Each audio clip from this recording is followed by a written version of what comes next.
বাংলাদেশের সরকারি প্রতিষ্ঠানগুলো সংস্কার চায় না কেন? তারা যে সিস্টেমে চলে অভ্যস্ত সেটা পরিবর্তন করতে গেলে বাধা প্রদান করে কেন?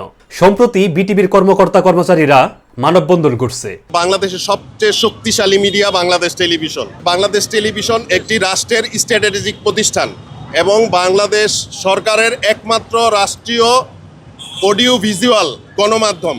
এই মাধ্যমটি সরকারের নিয়ন্ত্রণের বাইরে চলে গেলে এই মিডিয়াটি সরকারের একটা স্ট্যান্ডার্ড বজায় রাখে সবসময়।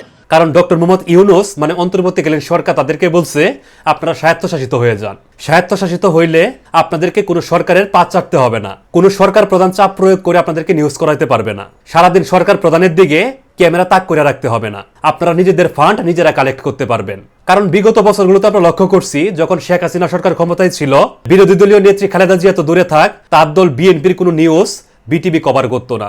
সারাদিন শেখ হাসিনার পিছনে ক্যামেরা নিয়ে ঘুরঘুর করতো। শেখ হাসিনার মন্ত্রী এমপিরা কোনো কিছু বললে সারাদিনই সেই নিউজ প্রচার করতে থাকতো। গত জুলাই অভ্যুত্থানেও যখন দেশে ভয়াবহ অবস্থা, তখনও তারা বাতাবি লেবুর বাম্পার ফলনে নিউজ করতেছিল। এর আগেও যখন খালেদা জিয়া মানে বিএনপি ক্ষমতায় ছিল, তখনও আমরা একই জিনিস লক্ষ্য করছি। তখন আওয়ামী লীগের কোনো নিউজ কভার করা হইতো না। মানে যখন যে সরকার ক্ষমতায় থাকতো, বিটিভি তখন সেই সরকারের পা চাটতো এবং তাদের নিউজ করতো।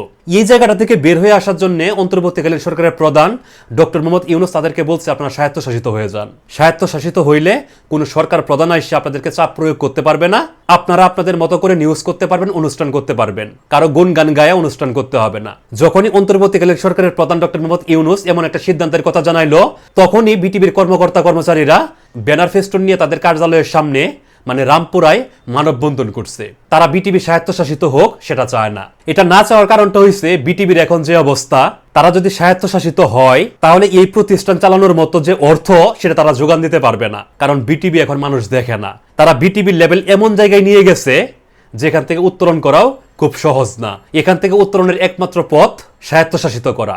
সেই কাজটাই ডক্টর মোহাম্মদ ইউনূস করতে চাইছিলেন, কিন্তু বিটিভির কর্মকর্তা কর্মচারীরা সেখানে বাধা প্রদান করে তারা মানববন্ধন করছেন। মোট কথা, আমরা মুখে মুখেই সংস্কারের কথা বলি, কিন্তু বাস্তবে কেউ সংস্কার চায় না।